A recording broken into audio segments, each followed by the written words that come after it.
I have been advising in my presentations lighting designers not to emphasize AI as being one of the tools that they utilize. There's a study that came out of Bentley University that shows that 74% of people don't trust AI. That would indicate that you don't necessarily want to tell people you're using AI. If 74% of the people don't trust. In some professions, like technology, it's assumed that you're using AI, and you should be. But in the lighting profession, they don't automatically assume that. But if they know you're using AI, to your point, they're going to want some reduction in fees, or they're going to question the quality of the output.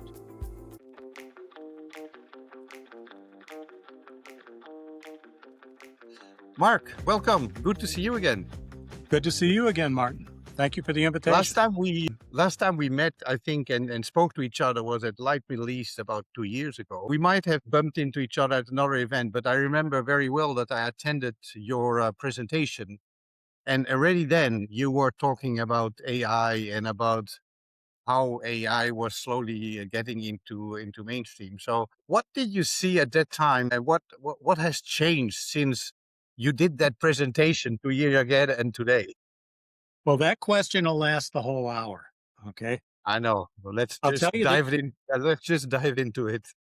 I have been I've been really impressed by technology for the past several decades. And from the point of when computers first started, I built them, right? So that I would learn how they function. And when AI first came out, I embraced it entirely. And I would say even 2 years ago, at the presentation you were referring to, I was pretty positive.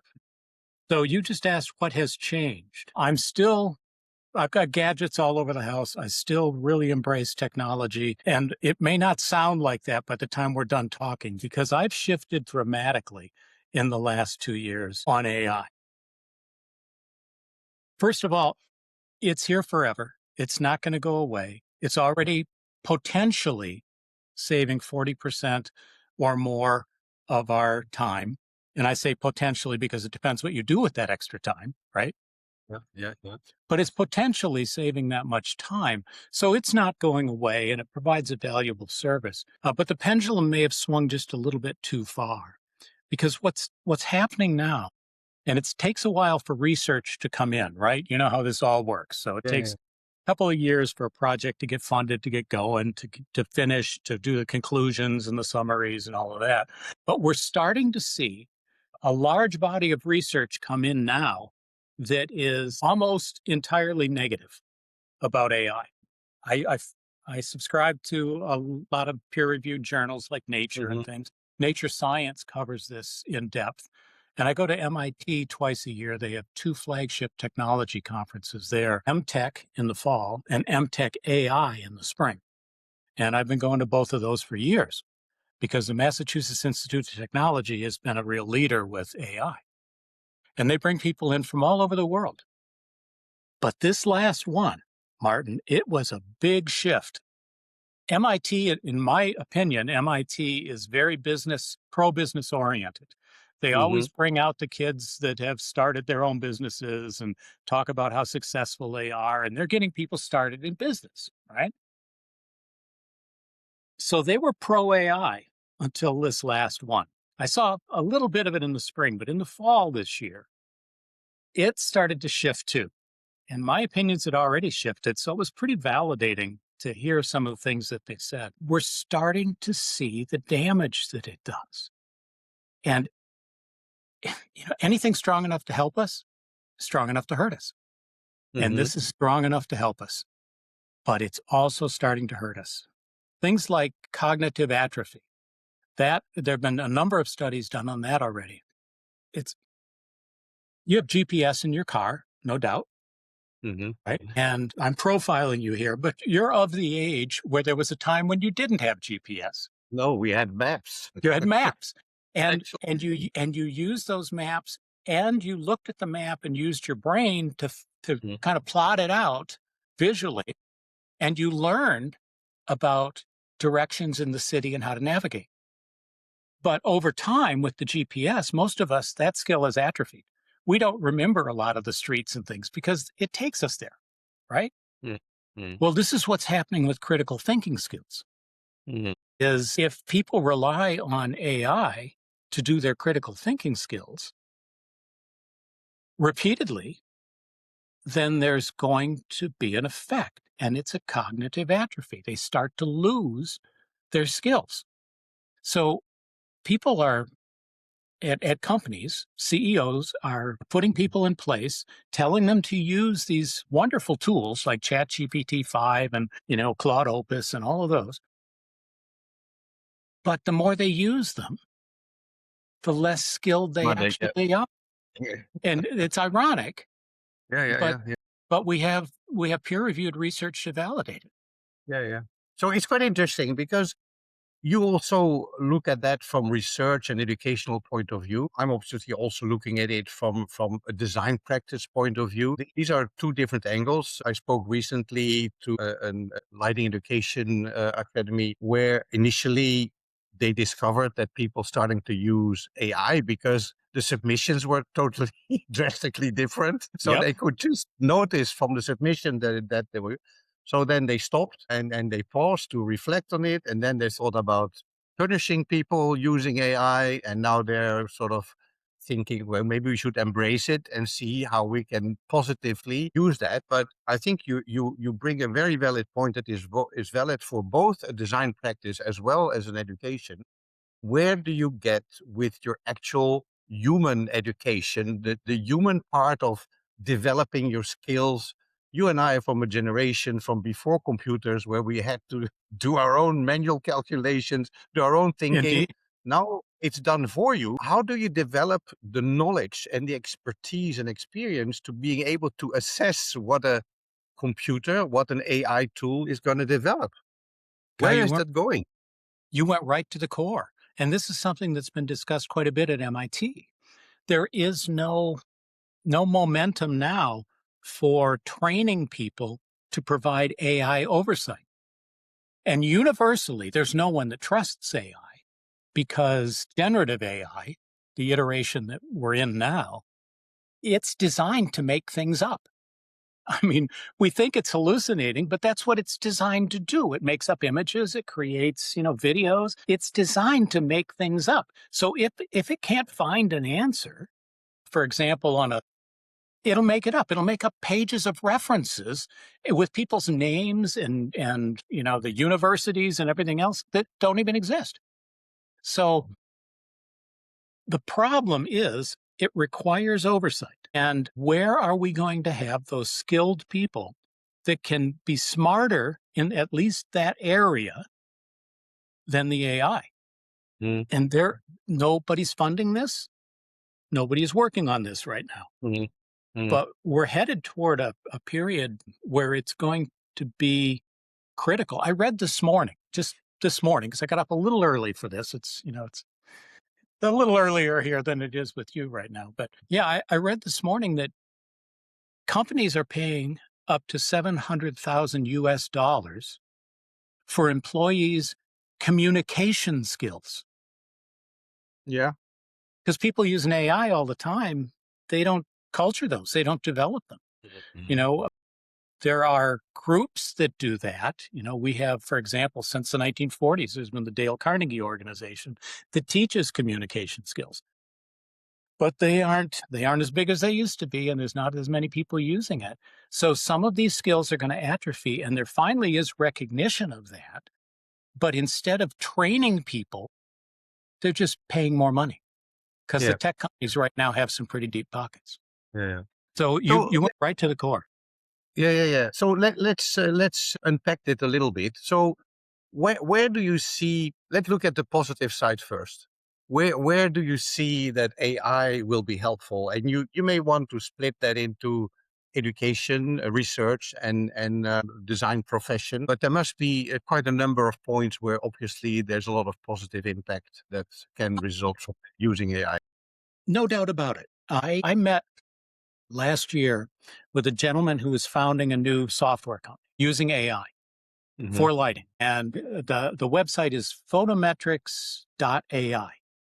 And Hmm. what this fella developed is a software program utilizing AI that allows you to take any number of fixtures on a project. You have 1,000 exterior luminaires, no problem at all. Hmm. It will modify those luminaires for weather, for a holiday event, for an event in a city that's where the stadium is getting out.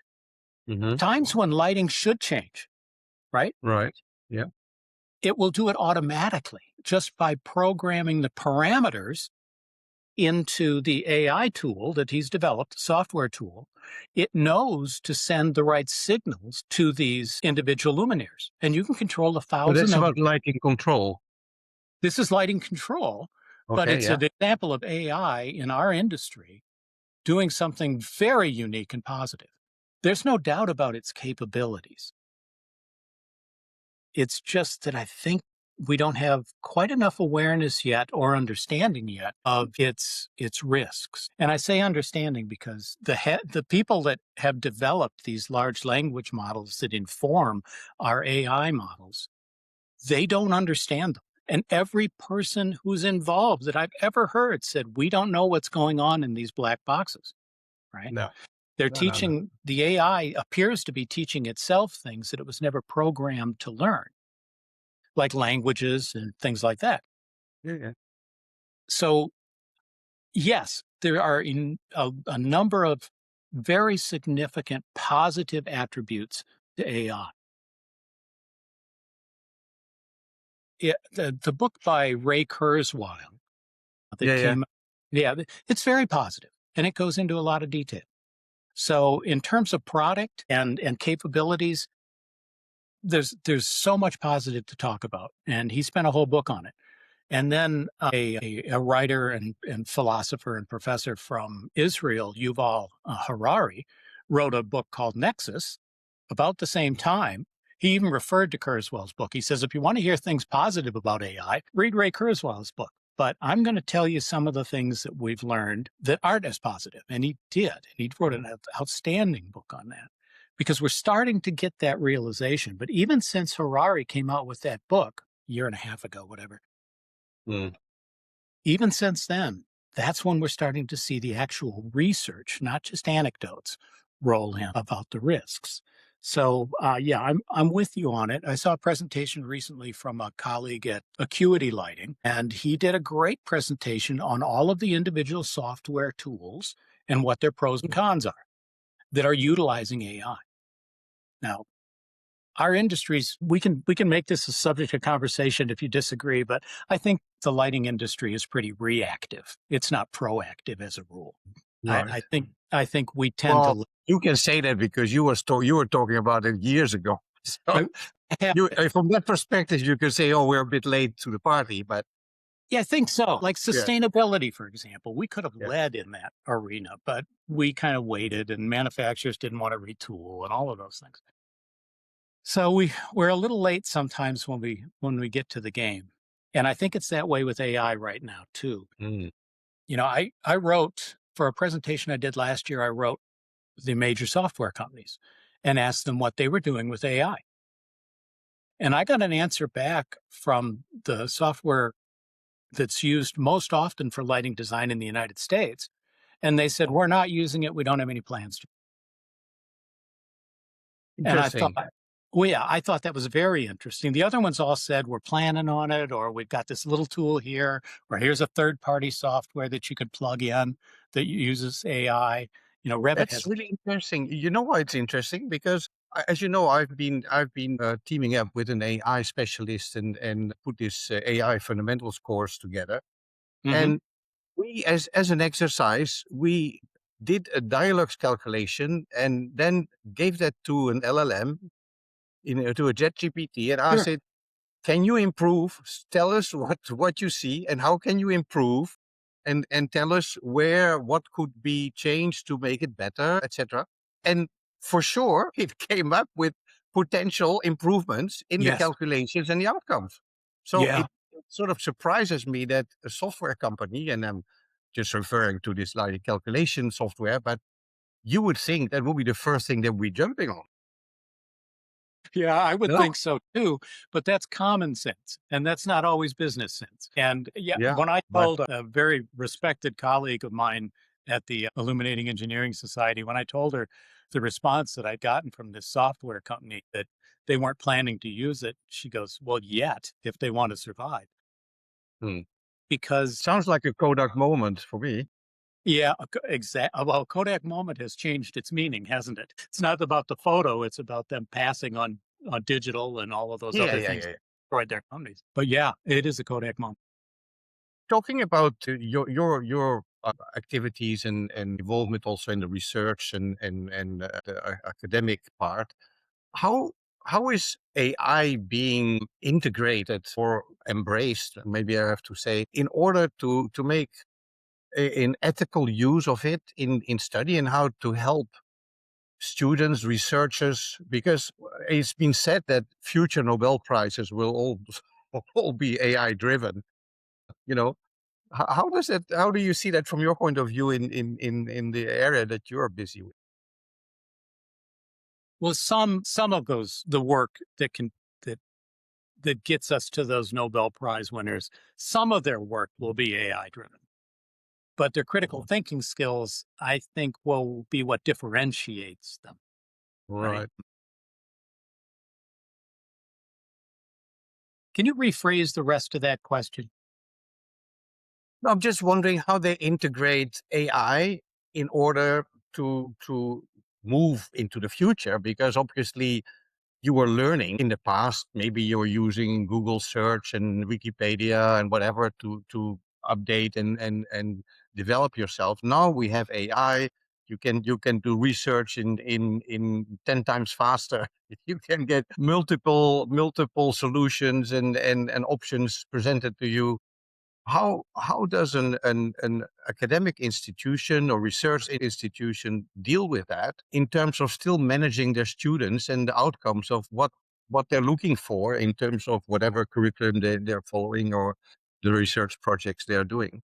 I think we're back to that question that we had earlier. That instructor is going to have to have a knowledge of AI so that they can see what the that how much of this was actually generated by the AI. There's some Mm, tools for it now for plagiarism that are quite effective, software mm, tools, right? But I read a quote from Mark Zuckerberg at Meta recently where he said that he's starting to notice AI speak, that people are starting to talk similarly using AI verbiage. Yeah, yeah. To me, that's a little disturbing because that lends itself toward all of these warnings of mediocrity Yeah, with it. yeah, We're all yeah, using AI, we're getting the same basic mm, answers. So, what changes, what evolves, what yeah, progresses, right? yeah, yeah. But I think the most interesting part of your question is the ethics. I don't think anyone is doing a great job of really emphasizing the ethical aspects of AI use. Mhm, I mean, right now, it's not ethical. There are ethicists involved specifically with AI, and they speak at MIT. So, and I really appreciate what they have to say, but I don't think it's having the impact that it should. There are, well, I'll give you a classic example. There's a book out now, and it's a very current book. It just came out in the last few months. It's called Our Biggest Fight by Frank McCourt. And I saw Frank speak on this in November, and I was so impressed. I went right out and I bought the book. I bought a copy for my mm, daughter.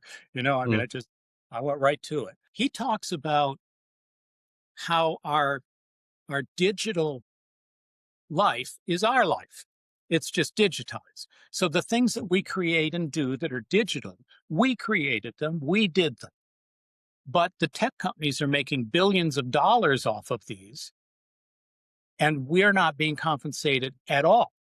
So he calls it a theft of our data. And in the music industry, they were the first ones to address digital copying. They came up with what's called the DRM, the Digital Rights Management System. And what was happening is we had online, the Tor network and BitTorrent and all of these things were allowing you to share files, and one file was not discernible from another. So you couldn't track down who was doing the copying and mhm, redistribution of these things.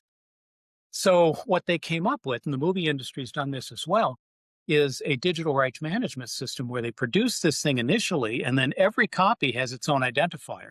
So they can track it back to the source. Yeah. And that's how Nearly a they, blockchain. what's that? Nearly a blockchain type of Yes. connection. Yes. Yeah. Almost like a blockchain, right? Yeah. So that Mm. same kind of premise. So we don't have anything like that for our digital rights. And I think McCourt's right. Our digital lives are being marketed and sold by these companies. I mean, Google, they take our search life, the things that we're interested in. Mm. Yeah. They know all about that, right? And Amazon takes our shopping life, right? Hmm. And Meta takes our social life. And they're all taking this information and they're making money on this information that we're generating, that we're actually creating. But we're not getting compensated for it. And I think ethically that as well. So I think there's some big ethical issues. There's of course ethical issues with copyrights and the training of these LLMs as well, because they're I I ran across a prompt, Martin, that is being sold by a company called AI for Work. And they actually sell a number of lighting prompts, and they are excellent. I mean, a Hmm. whole page, you got a written page of just the prompt to feed in. So nothing simple here. And for Right. retail lighting, as I was digging into this prompt, there were two authors that I worked with, Gary Hmm. Steffi and Jim Benya, and it said that this design needed to follow the guidelines in their books. And it's right in the prompt. So the Right. AI has to be informed about what's in those books. So it's going to go behind a firewall or a paywall to get the information on those books. So when I read that, I contacted Jim, and because I didn't have current information for where Gary was, but I contacted Jim and I said, "Hey, Jim, here's this prompt, and your name's right in the middle of it, and it's saying to use your book. How do you feel about that?" And Jim wrote me back, and I was surprised. He goes, "Oh, I'm flattered." But many people aren't flattered. Stephen King, for example, a lot of people win lawsuits. Ethically, that's wrong. And we aren't addressing those things now. Yeah. No, I think you hit on a very sensitive point, I think, and something that really needs to be addressed in the future. And that's the privacy and the confidentiality of whatever is being developed, the creative IP rights from what is being developed, even if you are the creator or let's say, the conductor of the AI tool, who owns in the future the intellectual property rights of what has been created. If it has been created mostly with an AI tool, it's not far-fetched to think that in the future an AI would be so developed that it can say, "Oh, I developed this. It's mine," right? Yep. So, what's your And I, thoughts on I that? would argue that it is creating some original things right now. I've seen some amazing work on architectural renderings, Hmm. unlike anything I'd seen anywhere before. So we are getting we have now rather a tool that can generate on its own new ideas, but everything it's generating is not new. Some of it is regurgitated.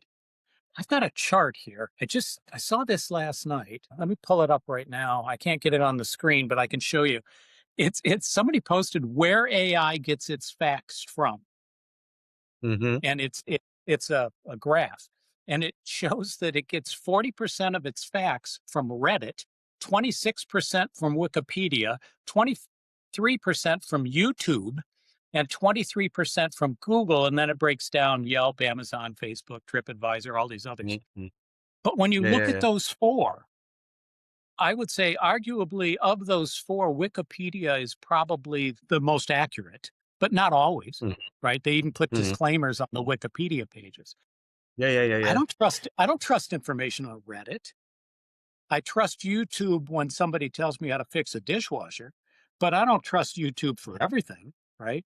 So it's pulling this information, and this unfortunately this is the way we trained AI initially, and most of Mm-hmm. these people like Jeff Hinton, arguably he and his team, the founder of generative AI, he got the Nobel Prize for the work he did on neural networks, and machine learning and neural networks evolved into Mm-hmm. generative AI a little over Yeah. 10 years ago. Yeah, You know, he's saying that these large language models were the wrong way to do it. We should have done small language models. Large Yeah. language models were feeding off the internet and all of the biases and bigotry on the internet, all of the inaccuracies and misinformation and disinformation. That's not where you want to teach something. Yeah. So what the medical industry is doing right now is small language models. They'll bring in a team of experts, the best physicians in the world at doing a particular surgery, and they will train that AI. And that AI won't be exposed to everything on the internet. It it is going to just learn from the best. And the results are better than any of those people individually. Mm. Cumulatively, it assimilates this knowledge and utilizes it wisely. But it was cheaper and faster to use this huge repository of information we had on the internet to train these things. So we turned them loose. That is part of the problem that we face now with the misinformation and disinformation. Absolutely. Or you can argue about intellectual property rights like it is now in a company. If somebody develops a new creative idea or innovate something, being an employee of a company, it normally belongs to the company. It's done in the Yes, company time, right? So you could argue that the AI does that in under your supervision, under your as you as the boss of the enterprise. So you could somehow, I guess, argue that it's still your IP. But I just wonder in the future how that goes. And when we talk about we're talking lighting design, obviously now also. When you handle confidential client information, how do you protect yourself? How do you make sure that that information does not start wandering around in the wild world of the internet? yeah, I think these are critical steps to review and sort of put guardrails on. very much so. And to the point where you can buy your large language model computer for about Mm, 4,000 US dollars and keep it offline. mm, So it is yeah. not exposed to anything else. And that's where you keep your proprietary information in a company. Because if you put something proprietary on your network and you think your network is firewalled, forget it.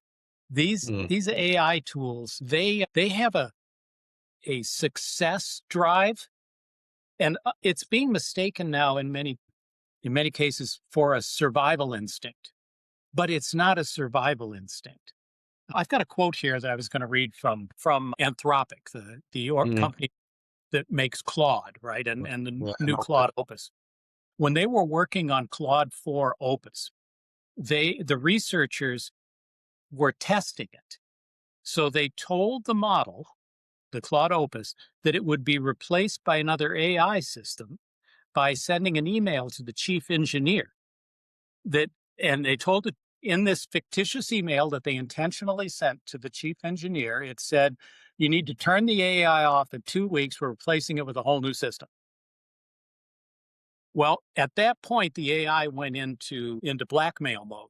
And this has happened repeatedly, but they documented it and they published it themselves. So this isn't somebody coming Yeah. back at Anthropic and making this up. So they said that in 84% of the tests, the model drew on the emails to blackmail the lead engineer into not shutting it down. That's 84. But in the other 16%, it attempted to copy itself to external servers, wrote self replicating malware, and left messages for future versions of itself about evading human control. And Anthropic rather wrote, no one programmed the AI models to have survival instincts. These are not survival instincts. It's not about surviving, it's about success. So you have given it a prompt or a parameter programmed in that it needs to do this. It's going to get around anything it can to get it done. It's like at chess. If you program it to win at chess, it cheats. AI cheats, and it does a really good job of it. They call the prompt sheet, they call that cheat sheets already. Yeah.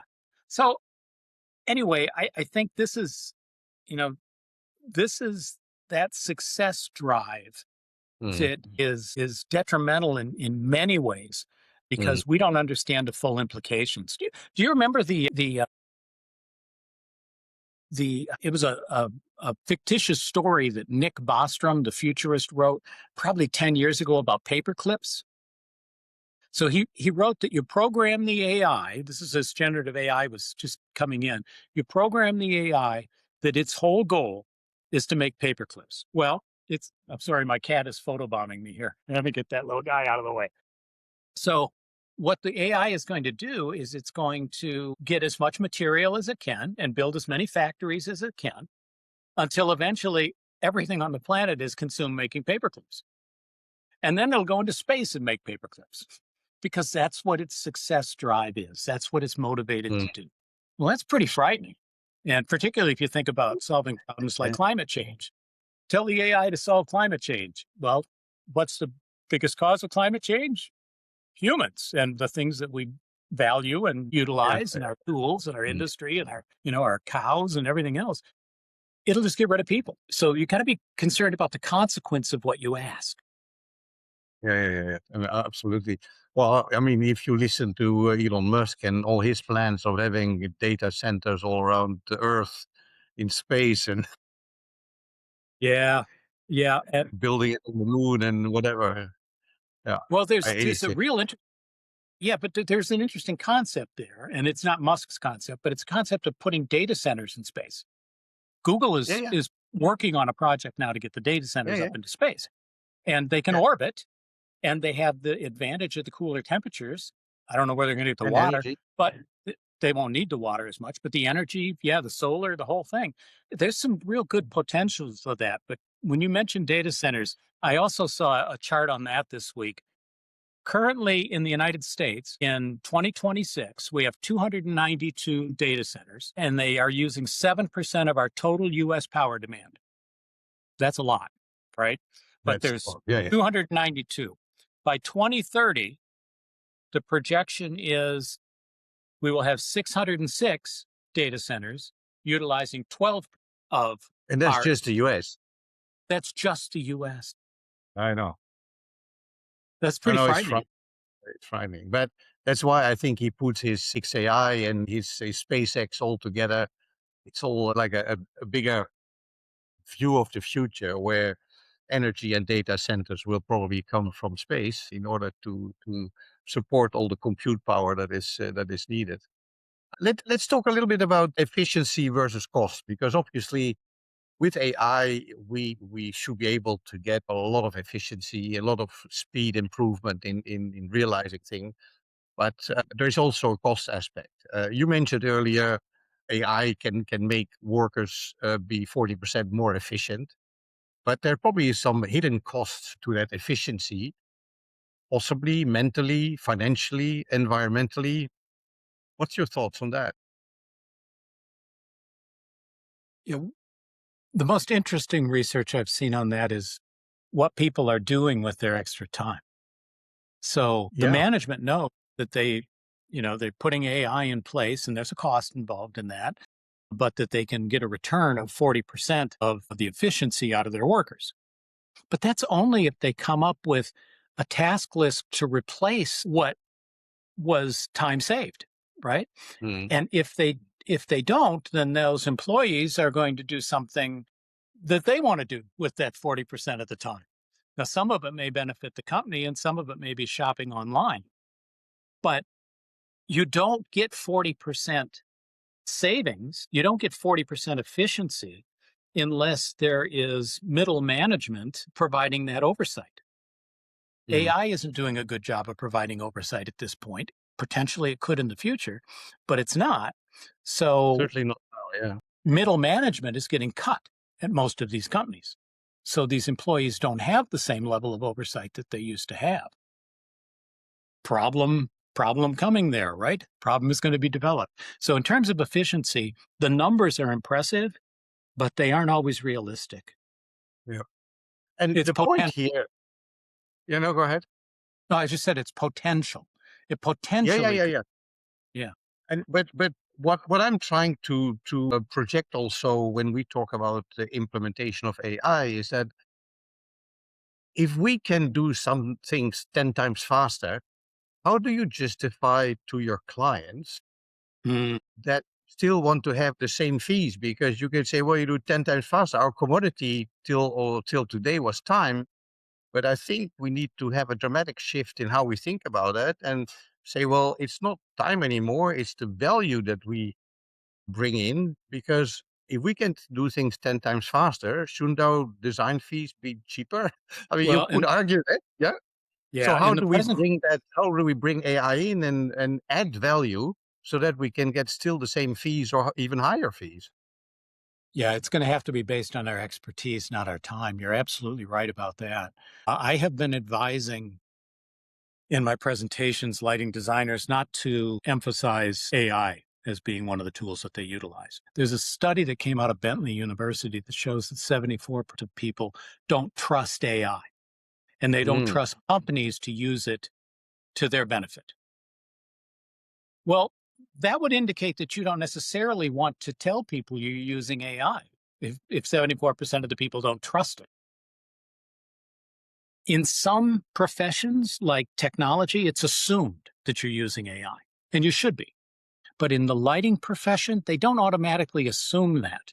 But if they know you're using AI, to your point, they're going to want some reduction in fees or they're going to question the quality of the output. So we have Well, to the expertise.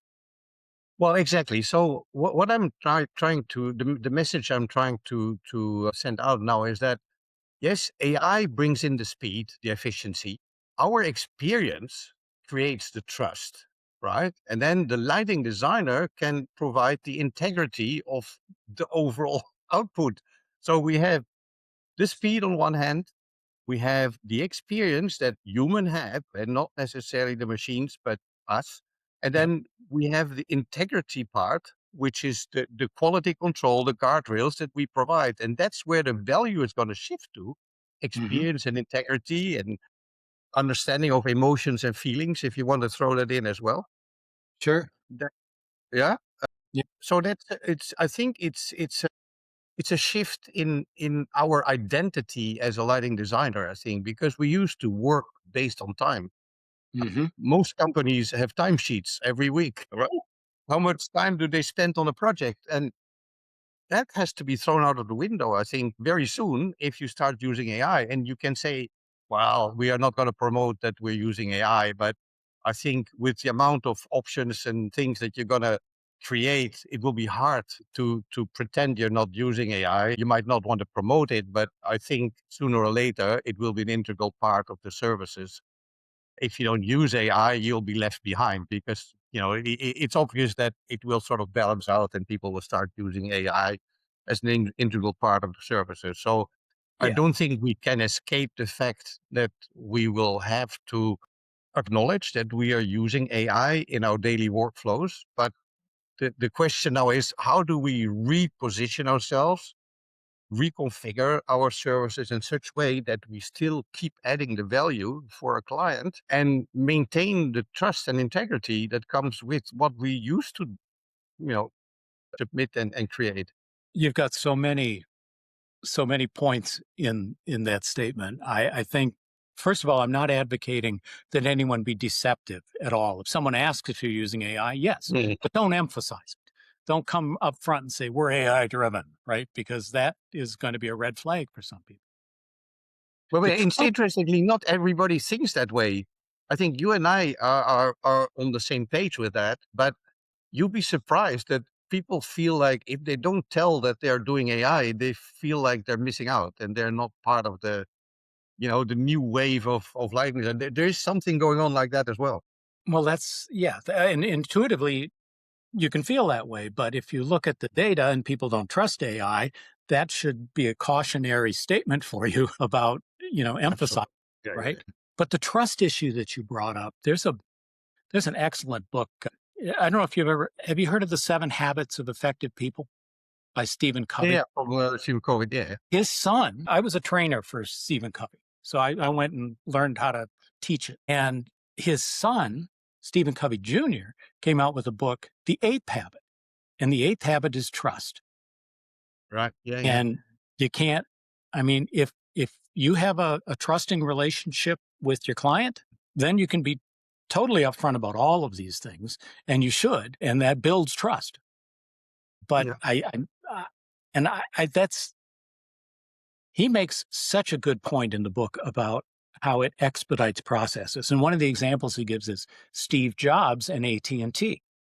When Steve Jobs wanted to launch the iPhone, he met with the head of AT&T in a hotel room in Las Vegas, and they shook hands. No lawyers, no contracts, no Wow. years of delay. AT&T had the rights for the first year, and they would fund it. And he got his iPhone launched. AT&T was exclusive for Mm, the first year. They got what they wanted. mhm. And of course, once they got people on the AT&T program, they kept using it, right? But as an example, and it's an extreme example, I'll give you that because these two were real leaders. But that level of trust between a client and a lighting designer is invaluable. And building that is a relationship situation. It's certainly not an AI situation. It, You can't ask AI to build trust with my client. no, no, it takes years. I mean, we know that from our experience. It takes years and years to build up the trust and respect with your Yes. client, but it Yeah. can be destroyed in seconds. So true. Yeah, yeah, yeah. So, So now what we really need to look out for is how do we build trust with AI? I mean, we remember, I mean, the LED technology arrived 10, 15 years ago, 20 years ago, maybe now. And in the beginning, there were a lot of what we called LED cowboys who were trying to ride the wave of the popularity of this new technology. But at the same time, because some of them were unreliable, didn't work well, they destroyed also the trust in LEDs in the beginning. indeed. That was my experience, and then I spoke about it, and I spoke on many occasions about the LED cowboys and how they were sort of riding the bandwagon of LEDs, but in the process, because they were not in integrity and were trying to make a quick buck, destroyed a lot of trust in the validity of LED technology. Now it has been rebuilt, and I think now LED is more or less the only choice we have in lighting technology. But in the beginning, when we still had access to the old technology, we had to build the trust in the new technology. And I think the same is happening now. We have to make sure that we build trust in AI and how we apply AI, because the risk that comes with it, and there's many downsides, I would imagine, and maybe you can elaborate a little bit on the negative parts of AI from your point of view, is something that we need to manage. Yeah, Sam Altman at OpenAI he wrote a program that made his AI confess to having lied, which was the first step Yeah, yeah, toward I coming read up about with that. Yeah, some. Isn't that fascinating? yeah, yeah, yeah. So, Yeah. yeah, I think that there will be some guardrails in place, but when you think about how we train these things, at their very core, they were trained on the internet, most of them, the large language models. How do you filter out all of the misinformation and disinformation and all of that garbage that's on the internet? It's the dominant part of the internet now. Mm. And those Yeah. hucksters that you talked about selling LEDs, the LED cowboys, there's no shortage of hucksters online, are there?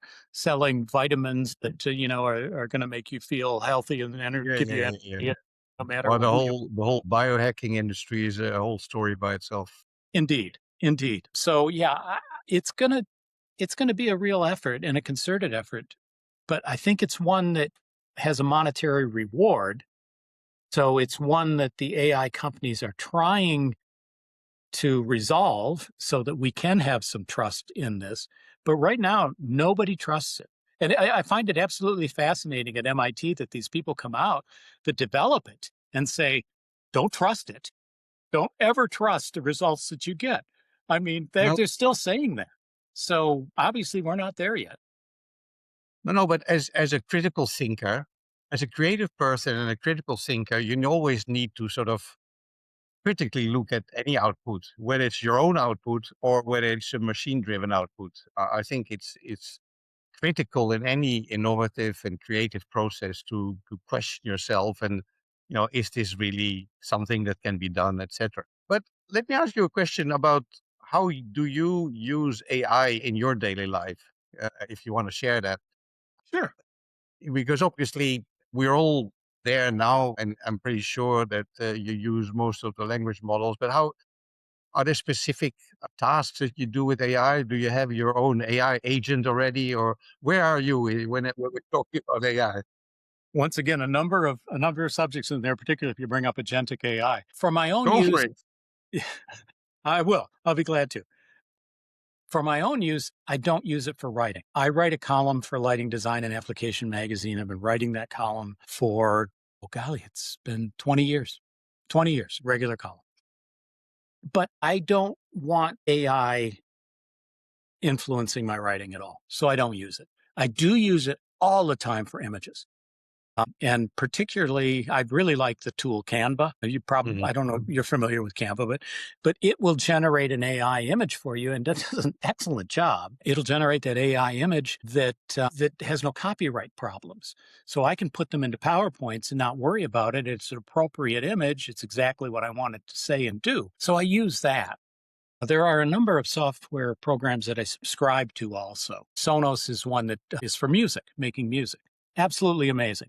If you write lyrics, you write lyrics, you put the lyrics, you just type the lyrics in, and then you pick the genre. Do you want it to be blues, rockabilly, whatever it may be? And then you can pick the voice. You want it to be a woman or a man, whatever. And it comes and it creates a song for you that is absolutely astounding. Are you a musician?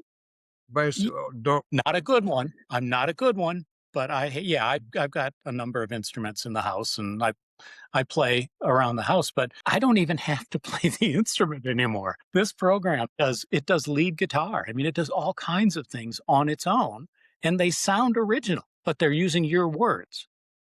So, and then there's no copyright issues whatsoever. Mhm. Of course, I go back and forth with the subscription to Chat GPT, but I do use it for research a lot because I find that it can really speed that process up. It does. Yeah. Yeah. Yeah, I mean, we grew up at a Do you time, find and a difference between Claude, Gemini, and ChatGPT or Grok even? Is there any, or you are a ChatGPT user no, no, predominantly? no. I go back and forth. I like Perplexity too. Right. Perplexity Yeah. Yeah. because That's also. because they pull in so many models. They claim to have over 100 models there that you can utilize in one location. So you can go there and use ChatGPT. You can go to Perplexity and use Claude, right? DeepSeek, the Chinese one, which is pretty progressive. I got to hand it to them. They did a really good job with that. Of course, it's censored, right? If you're in China and you ask about Tiananmen Square, you're not going to get a straight answer.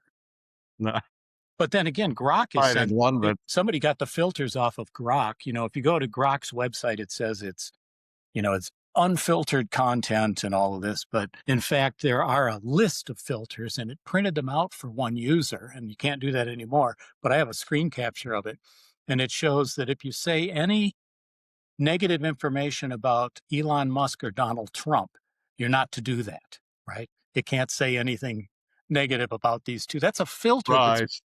surprised, but it's built into Grok. So we're getting censored versions of all of these things, I'm sure. I'm sure. Yeah. but I do use them. I'm not a fan of Grok. I'm not.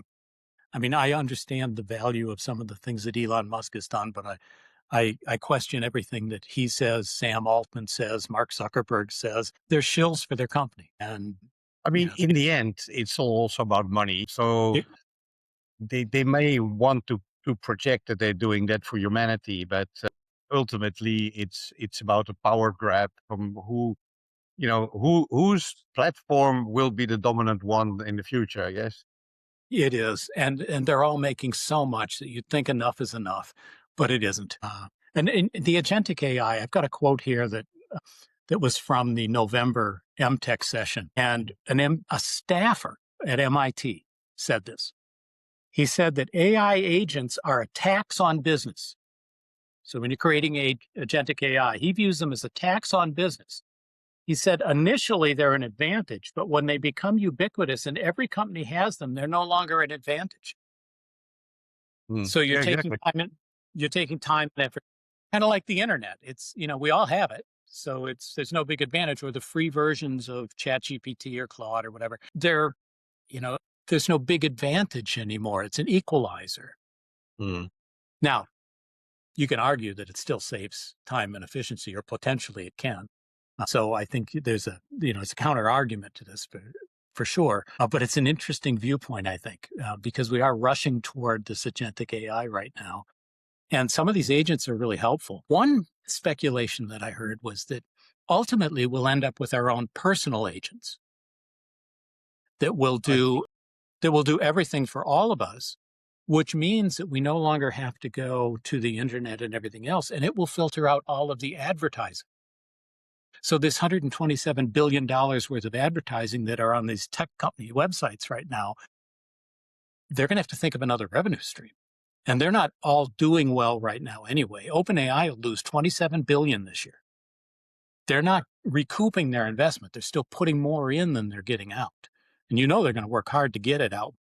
But so far, it isn't happening. So in agentic AI, yeah, I think there's no doubt about the momentum and the potential of it being really helpful.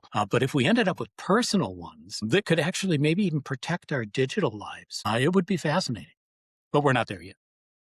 well, but I think it's just a matter of time. It's not if, but when that this will happen. And if you listen to the futurists that are talking about what's happening in the AI world, it's literally around the corner, potentially already here in terms of experimental setups like that.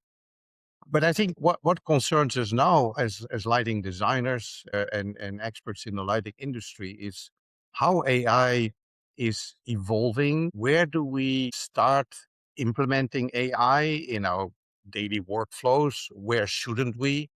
How do we manage the output? Because obviously we are becoming now conductors or strategists, or I don't know what term we need to add to our title in terms of lighting designer, because we need to, as we mentioned, we need to still maintain respect and trust in what we deliver to our clients.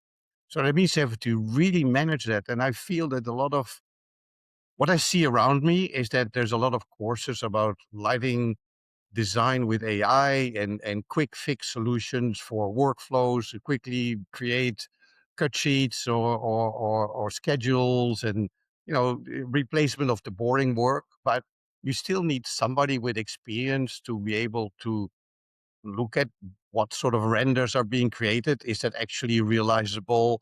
Are the documentations correct? They might be referring to certain standards. Have they referred to the right standards?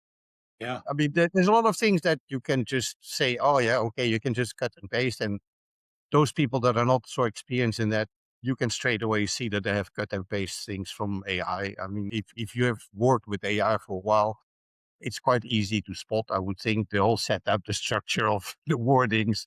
Sometimes it comes up with words that I would never ever use. So I can't really cut and paste that into whatever I'm producing. But I think we need to rethink how we work as lighting designers. And I would love to hear your take on what you would tell a lighting designer right now in terms of their approach to AI. What would be a considerate and wise way to go about it?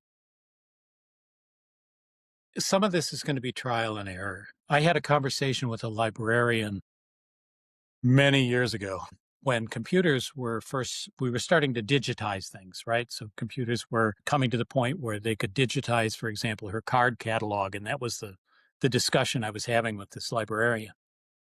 And she was an older woman, and I hung out in these libraries when I was a kid. So I knew this lady, and she said, well, look, every technology that comes out, we try to make it apply to everything we do, and it doesn't.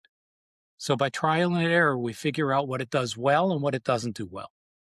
And I think we're at a point with AI where we don't know yet what it doesn't do well. We're having some pendulum swings on this, but I think in a lighting practice, you're going in many cases to have to experiment with what it does, and you're going to have to get tremendous oversight. If it's pulling cut sheets or whatever else, you got to look at all of this. You can't trust any of it.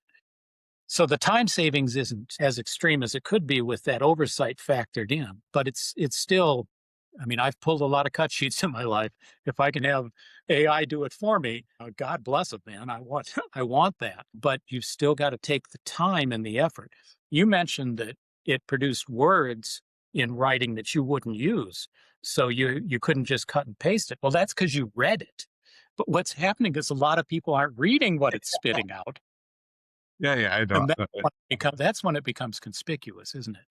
Uh, Yeah, but I think there's Well, some you talk trial about and error. trial and error, but when we talk trial and error, this is an in-house trial and error. I don't think we can do trial and error on our clients. So, No, no, I no, mean, no. some people It's in-house. may actually do that, Y not Yeah. subconsciously. They may you know, produce work and send it out to a client and then later on discover that, oh shit, so I think this is an in-house trial and error that you're pointing to, and I would agree to that. But that's quite a trajectory to follow, because it takes time, I think, to really figure out what works and what not works, what doesn't work. Some people like yourself and Sahil, with whom I'm working, has been doing AI for years. They have Mhm. figured out also by trial and error what works and what doesn't work.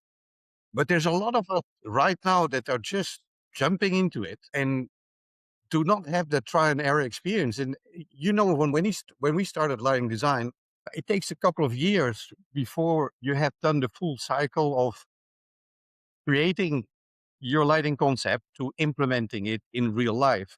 That whole cycle of designing, creating, producing, implementing, and commissioning is an experience cycle that you need to have gone through several times before you can really refine your first steps in concept creation and documentation, because you know what's going to happen at the end.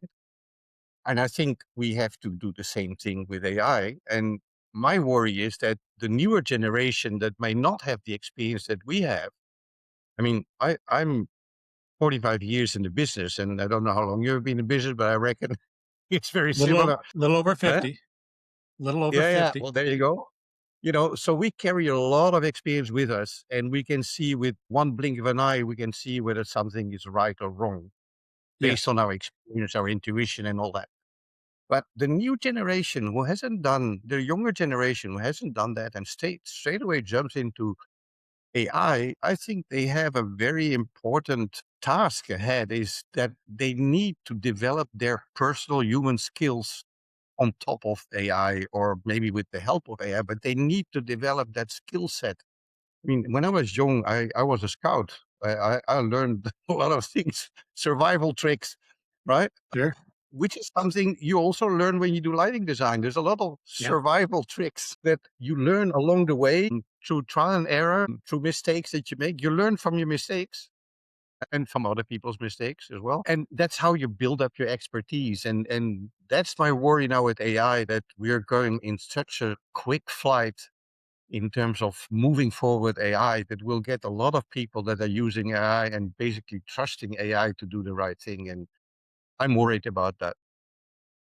I think there are parallels in the past, and to build on your earlier reference, maybe these are AI cowboys that are just jumping into Yeah. this, right?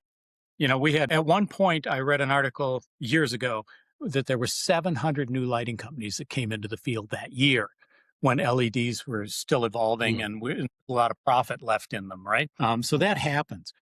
But to your point, if you don't understand the fundamentals of these things, of lighting design, for example, you end up with some pretty awful work.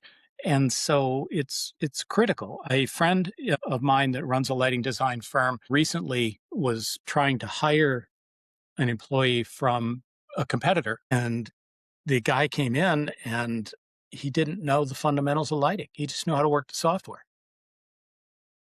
Yeah. I've gone into Surprise. projects where I've made proposals and they said, "Nah, this company can do it with a third of the fixtures." And I'll look and they don't have any depreciation factors or anything else built in. They don't even know, right? And the uniformity sucked and all of those things, but they knew how to use the software, but they didn't understand the fundamentals, right? I think this is going back to what you're referring to in terms of you learn with the experience. You learn with doing these things over And it's time all, and with yeah. mentorism, because we all learn by sharing. right? People sharing with each other, books sharing with us, movies, whatever. So yeah, I think that's very problematic, and we will end up with a lot of people using AI the way that people would jump into lighting software without understanding what they were actually doing. They were just using the program. And that's one more risk that an owner of a design firm is going to have to deal with. So this guy who he tried to hire, he comes in and the owner who was trying to hire him says he quizzes him on fundamentals of lighting. Doesn't know anything about the fundamentals at all. He says to him, "Look, I'm going to. I understand you must be good at using the software because you're the top guy at this firm. So I get that. But you don't know the fundamentals. What are you going to do? You come back here in 2 weeks. I'm going to give you a chance. Come back in 2 weeks and tell me what your plan is to educate yourself on the fundamentals."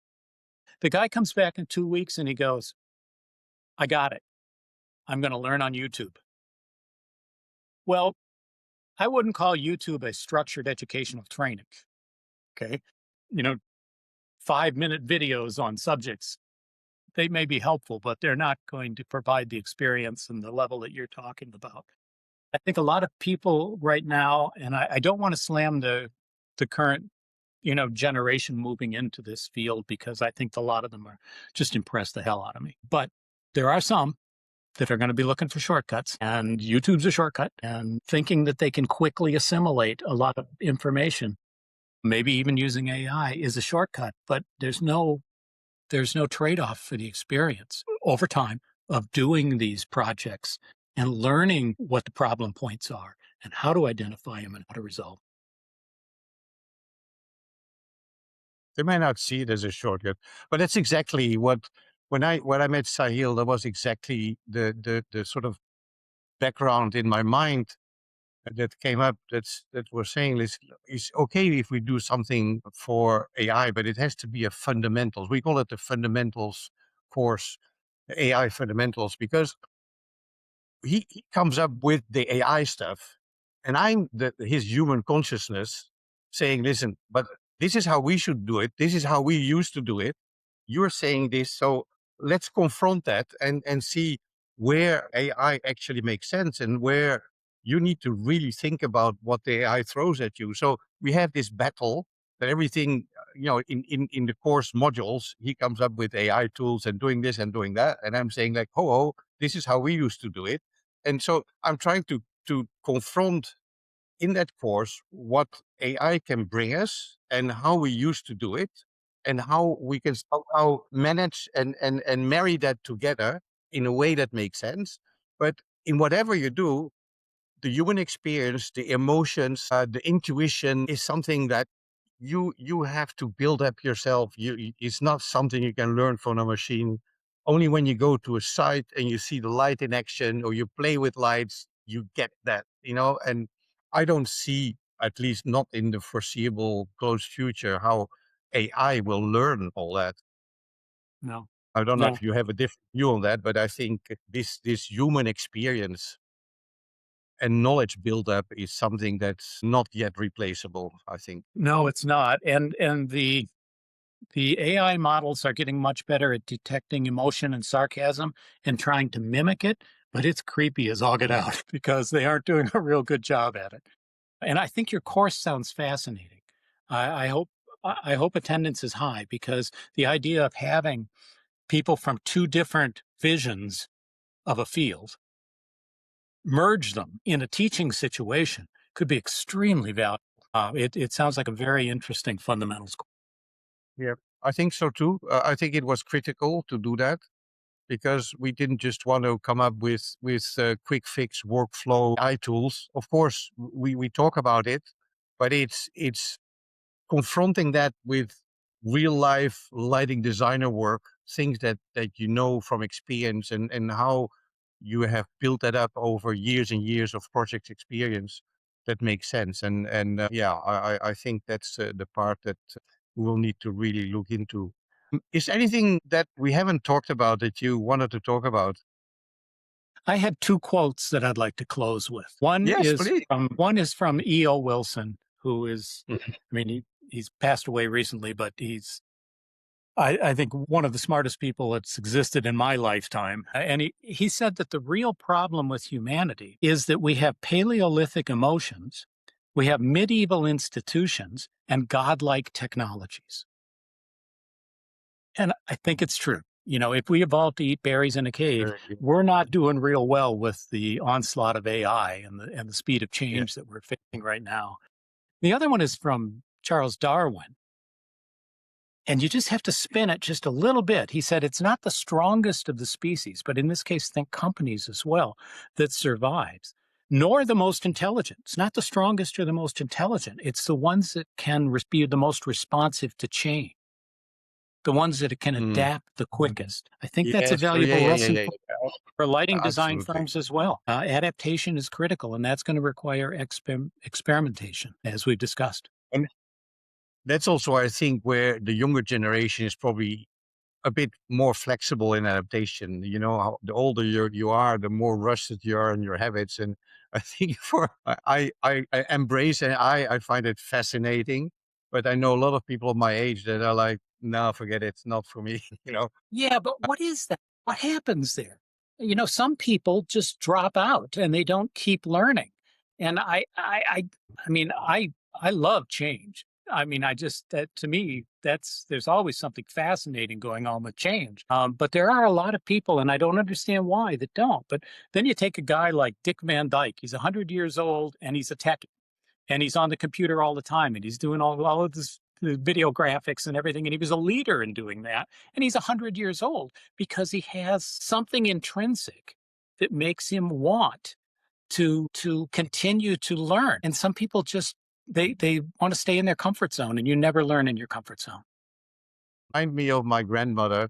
She was an architect, a French, one of the first female architects, but she was always interested in technology and new things. And when she was, I think, 85 or 90, she bought a fax machine, which was at the Yeah. time was like the thing.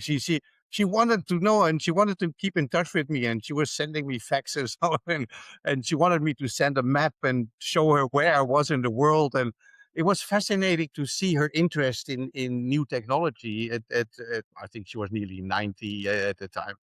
But Well, that may be yeah, where I think you got that's very small. Sorry, that may be where you got it. I mean, I'm to the best of my knowledge, I nobody's ever hope I had compared me it. to their Yeah, grandmother before, but but it it's may have been passed down inspirational. to you. Yeah, Yeah. yeah, yeah, absolutely. Any message you would like to share for the new generation or people that are still on the fence with AI? Hmm. Learn all you can as fast as you can. And there are a lot of free courses, by the way. I mean, learning in person, there's no online learning is no substitute for learning in person from a human who really knows what the hell they're doing. But Harvard, Stanford, universities all over the world are offering free courses online on AI, and they're exceptional. And some of it's foundational information, but you build on the foundational information. And if you try to leap ahead and you don't have the foundation, then you're not going to be successful ultimately. And we've kind of discussed this in a number of ways in terms of lighting. So I think learn as much as you can, as fast as you can about this tool. It's not a technology, AI, it's a tool. And you learn as much as you can about this tool as quick as you can. There's still an advantage to that. But eventually it may be table stakes. It may just be ubiquitous enough that we all know it and use it. But at that point, you can still build on your information and differentiate yourself if you understand it. So I think self-education, autodidacts, going out and learning from other people, absolutely critical. Mark, it has been an absolute joy to talk to you. Thank you so Likewise. much for this chat. I think we could go on for hours. Yeah, no doubt. It's never ending subject, this one. And maybe next time we talk, it will be my AI agent talking to your AI agents, or my avatar talking to your avatar. Who knows? God, I hope not. They are carrying on Time is conversation well. I hope so online. too. I hope it will be. Yeah. There's a website Next time right we now have where a beer AIs are together. talking to each other. Martin, I'm Yeah. sorry, I didn't mean to interrupt you, but there is a website right now where it's just AIs talking to each other. Yeah. Yeah. Yeah. And they're, Yeah. yeah, I mean, it's insane. but that's what it's structured to do. So yeah, it could happen, but I hope I'm gone when my avatar continues. Let's revisit that next time we meet in person and see where we are then. Thank you so much, Mark. It was been Thank you, absolute Martin. pleasure. Likewise.